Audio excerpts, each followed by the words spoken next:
2015ko urriaren 19, Nepal, Shamlan, mendia, Wopik espedizioaren barruan, hortxe dituzue, 3 euskal mendizale, Alberto Inurrategi, Juan Vallejo eta Mikel Zabalza, bertako tontorra zapaltzen.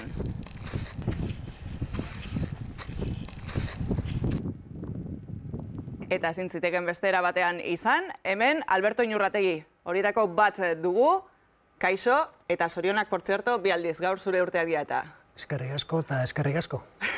Ze muzko sentsazioekin bueltatu zaret Euskal Herria, konta iguzu? Onak, pozik bueltatu gara, indako lanarekin gustora eta bueno, ez dakit, Shamlan aukeratzearekin oso konforme. Hori galdetu behar nizun, zergatik mendi hori, zergatik Shamlan? Bueno, hasiera batean Melunsera joatekoa ginen, urte guztia Melunserako espedizioa prestatzen bota genuen, eta azken momentuan uztailan Txinako gobernuak ofizial egin zuen Nepal eta Tibet arteko muga ez zuela irekiko, eta planak aldatzera behartuak ikusi ginen, eta Shamlan zuertatu zitzaigun, eta araxe joan ginen. Planak aldatu aipatu duzu, eta Shamlanen bertan ere planak aldatu behar izan zen dituzten, ez da? Igo ipar hormatik igotzea zenuten asmoa, azkenean zer gertatu zen hor? Bai, ipar horma begizkota generaman, etzen helburu nagusia, baina bai, ikusi nahi genuen bertati bertara ze itxura zeukan, eta aukera txikina ikusi ezkero, ahalegin ere egin nahi genion. Hala ere berehala konturatu ginen, eramaten genuen planteamendurako baino gehiago zela, eta planak ere berriz aldatu, eta mendebaldeko ertzera jo genuen. Esan berri dugu, urriak 19, tontorra zapaldu zenuten unea, aurreko orduak nolakoak izan ziren?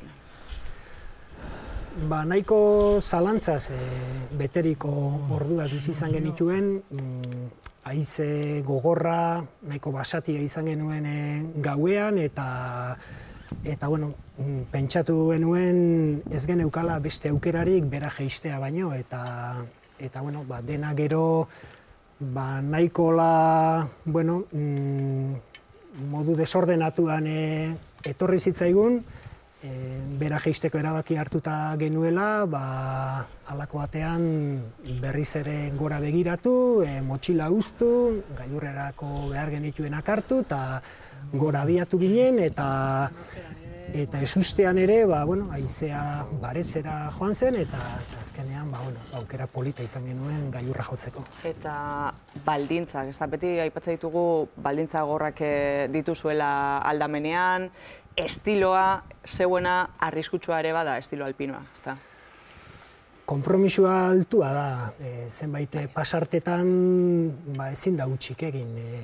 Badakigu bakoitza bere buruaren jabe egin behar dela, ez dagoela sokara lotuta joaterik, eta hor, erantzunkizune handiarekin jokatu behar da.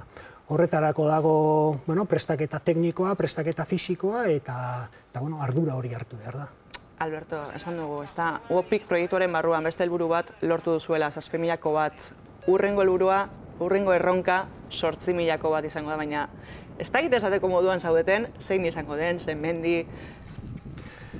Ez gaude, aspaldian gainera, 8.000 metrotatik gora ibili gabeak gara, eta egia esan errespetu pixkat ere ematen digu, ez? Azkeneko aldiz, 2010ean ibili ginen 8.000 metrotara, eta orain berriz ere, jakiteak urrengo urtean, urrengo urteko urratsa 8.000 metrotik gorako mendia izango dela, ematen digu, halako errespetu bat, oraindik ez gaude nora joango garen esateko moduan, baina zalantzarik ez izan pentsatuko dugula eta asmatuko dugu. Eta kontatuko diguzuela, ez da? Seguru baietz. Gauza bat, nolako uneak bizitzen dira Nepal aldetik bueltatzen zarenean? Aklimatazioa Euskal Herrira nolakoa da? Egoize honekin, egia esan komeni da berriz ere itsasmailara egokitu eta batez ere hemengo erritmora egokitzea, ez?